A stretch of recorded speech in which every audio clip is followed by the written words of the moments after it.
मैं हिंदू धर्म पे बहस करने के लिए तैयार हूं। बुलाइए किसी भी आरएसएस के प्रकांड पंडित को, मैं उससे बहस करना चाहता हूं। वो करे हमसे हिंदुइज्म की बहस। किस पे बहस करना चाहता है? रामचरितमानस पे, गीता पे, किस पे बहस करना चाहता है? सन्यासी किसको कहते हैं? सन्यासी कहते हैं जो गृहस्थ धर्म को त्याग देता है, उसको सन्यासी कहते हैं ना। वो सांसारिक सुख को त्याग देता है, उसको योगी कहते हैं। भगवान राम अपने सौतेले भाई के लिए, पिता के वचन के लिए, सौतेली मां के लिए अयोध्या का राजपाट छोड़ करके कहां चले गए? जंगल। योगी जी का ओरिजिनल घर जानते हैं कहां है? उत्तराखंड। उत्तराखंड जो है वहां जंगल है, तो ये जंगल और पहाड़ से कहां आ गए? लखनऊ। इसको समझिए आप कि हर पीला चीज सोना नहीं होता और हर भगवा पहना इंसान संत नहीं होता है। दंगाई हैं ये लोग, दंगाई हैं। और इनके विचार आप सुनिए। ये जो ढोंगी हैं, इन्होंने एक सेना बनाई। अब देखिए हिंदू धर्म को कितना बदनाम कर रहे हैं। हिंदू युवा वाहिनी, ये हमारे धर्म का अपमान है। हमारे धर्म में तमाम तरह की व्यवस्था अपने आप की गई है। सबसे पहला बात, अरे जो जैसा करेगा वैसा भरेगा, ये मूल बात है। तो कोई अगर अत्याचारी है, पापी है, उसका सजा भगवान देंगे। तुमको टेंडर कब मिला बे? कब बोले राम जी? बताओ हमको, कौन सा तुमको फैक्स आया है कि हमको बड़ा तकलीफ हो रहा है, हमारा घर बना दो? तुम राम का घर बनाओगे? हैं? अपना उपाय नहीं, अपनी कुर्सी के लिए, अपनी राजनीति चमकाने के लिए, अपने गली चौक चौराहों पे बांह फैला के घूमने के लिए तुम हमारे भगवा रंग का बदनाम कर रहे हो। तुम हमारे राम का अपमान कर रहे हो। क्या होता है भगवा रंग? भगवा रंग इस देश में वीरता का प्रतीक है, कायरता का प्रतीक नहीं है। भगवा रंग इस देश में लोगों को बचाने का प्रतीक है, लोगों को मारने का प्रतीक नहीं है। भगवा रंग इस देश में साहू जी महाराज का रंग है, छत्रपति शिवाजी महाराज का रंग है, तुकाराम का, संत तुकाराम का रंग है। और तो और यहां कुछ बौद्ध भिक्षु बैठे हुए हैं। बौद्ध भिक्षुओं का चीवर का रंग भगवा होता है, जो शांति और अहिंसा की बात करते हैं। किसको बेवकूफ बना रहे हो? राम के नाम पर अपनी कुर्सी और अपना दुकान चला रहे हो। एक बात हमको बताइए, ये रामचरितमानस की बात करते हैं। मैं रामचरितमानस पढ़ा हूं। रामचरितमानस में 1 दर्जन से ज्यादा शब्द उर्दू के हैं। गरीब नवाज शब्द रामचरितमानस में लिखा हुआ है। और उर्दू जो है वो हिंदुस्तान की भाषा है, वो अरब की भाषा नहीं है। हिंदुस्तान में ही उर्दू बोली जाती है। रामचरितमानस जो है उसमें एक पंक्ति लिखी हुई है तुलसीदास की। हालांकि तुलसीदास ने कुछ गलत बात भी लिखा है, जिसका हम खुले तौर पे जो है समर्थन नहीं करते हैं, विरोध करते हैं उसका। रामचरितमानस में लिखा है, रावण रथी विरथी रघुवीरा। रावण रथ पर है और भगवान श्री राम पैदल चल रहे हैं। अभी बंगाल के हाई कोर्ट से रथ यात्रा निकालने का परमिशन किसको मिला है? राम जी को कि रावण जी को? तो सोचिए ना, अपने तर्क का इस्तेमाल कीजिए ना। और मैं गलत हूं तो मुझे बताइए, मैं अपने आप को ठीक कर लूंगा। मैं प्रधानमंत्री थोड़ी हूं कि कुछ बोलने के चलते आपको जेल में डलवा दूंगा। आपको सुन करके आश्चर्य होगा, मोदी जी एक बार एक राज्य के दौरे पे गए। एक डीएम जो है वो चश्मा लगा करके उनके सामने खड़ा था। भूल गए होंगे आप लोग, अरे रोज नई नई घटना घटती है, कितना याद रखेंगे। चश्मा लगा करके खड़ा था छत्तीसगढ़ में। उस डीएम को सस्पेंड कर दिया गया। बिग बॉस के सामने तुम चश्मा लगा लोगे? अब आप सोच के देखिए, आप नौजवान हैं, आप यूपीएससी करना चाहते हैं, आप महाराष्ट्र पीसीएस का एग्जाम पास करना चाहते हैं, और ऐसा आदमी जो अभी तक अपना डिग्री नहीं दिखाया है, उसके सामने आप चश्मा लगा लें तो आपको नौकरी से निकाल दिया जाएगा।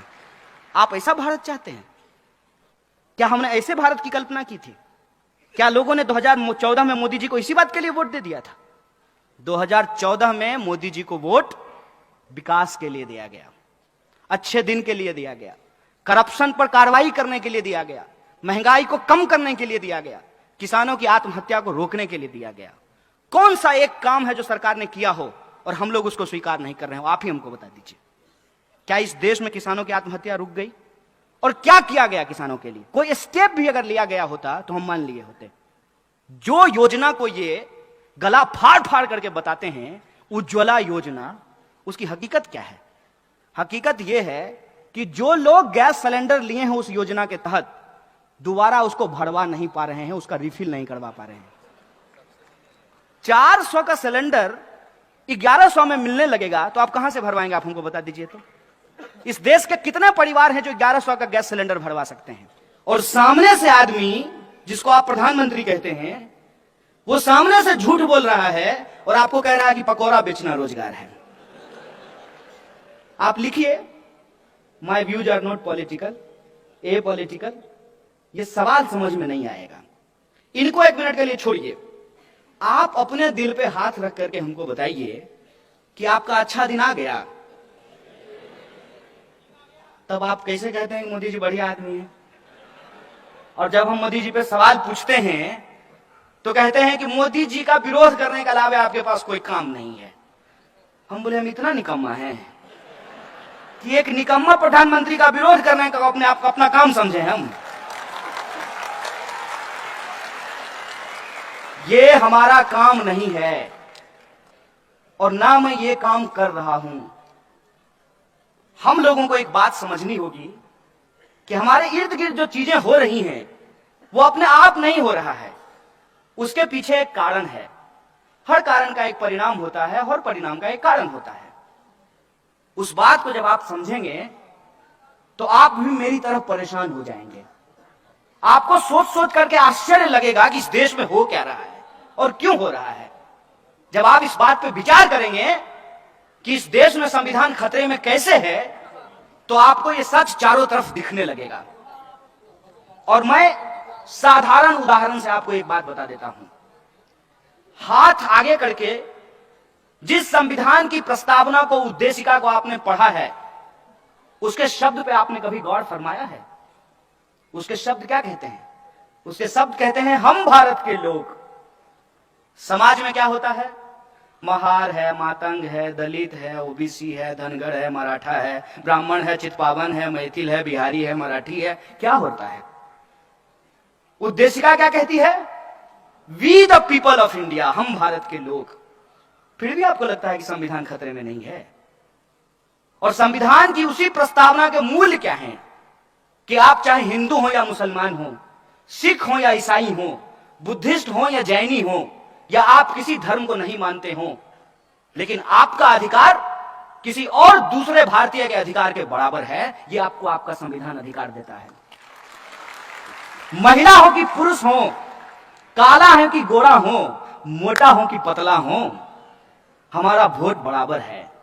यह अधिकार आपको आपका संविधान देता है।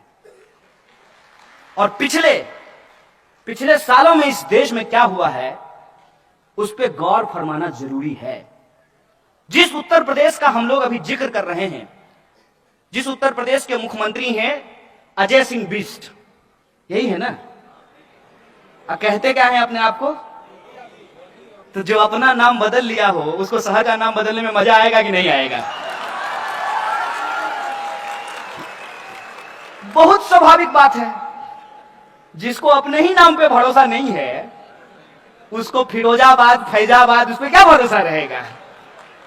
जिस दिन उन्होंने जात के नाम पे आपकी वोट खरीदी थी, उस दिन ही उन्होंने संविधान और लोकतंत्र का सौदा कर लिया था। और आज मैं आपको एक सच बताता हूं, संविधान आपको अधिकार देता है ना कि इस देश का कोई भी नागरिक चुनाव लड़ सकता है। संविधान आपको यह अधिकार देता है ना कि अंबानी के बेटा का वोट और एक जूता सिलने वाले इंसान के बेटे का वोट बराबर होगा। यह संविधान आपको हक देता है कि नहीं देता है? क्या एक जूता सिलने वाला का बेटा चुनाव लड़ सकता है? वार्ड पार्षदी का चुनाव लड़ करके दिखा दीजिए हमको। नॉमिनेशन फॉर्म लेने जाइएगा ना, यही लोकतंत्र के रक्षक सब आपका पैर तोड़ देंगे। यह है लोकतंत्र की स्थिति। और फिर भी कहते हैं कि हमारा देश और संविधान खतरे में नहीं है। 500 रुपए लेकर के किसी को वोट करके हम अपनी जिम्मेदारी से भूल जाते हैं, और वो 500 रुपए दे करके आपका हजारों करोड़ रुपए अपने दोस्त को देकर के देश से भगा देता है। अभी भी कुछ लोग जनधन योजना में जाकर के खाता चेक करते हैं 15 लाख आया कि नहीं आया। ए भाई साहब, अरे आपके नल में पानी नहीं आता है, आपके अच्छे दिन कहां से आएंगे? आपके पड़ोस में साफ सफाई नहीं होती है, आपके खाते में 15 लाख रुपए कहां से आएंगे? फिर भी एक सपना था, पहली पहली बार मुदिए, दिल गया हार मुदिए। होता है, कोई चीज अगर आपके सामने इस तरह से बेची जाएगी तो आप खरीद ही लेंगे।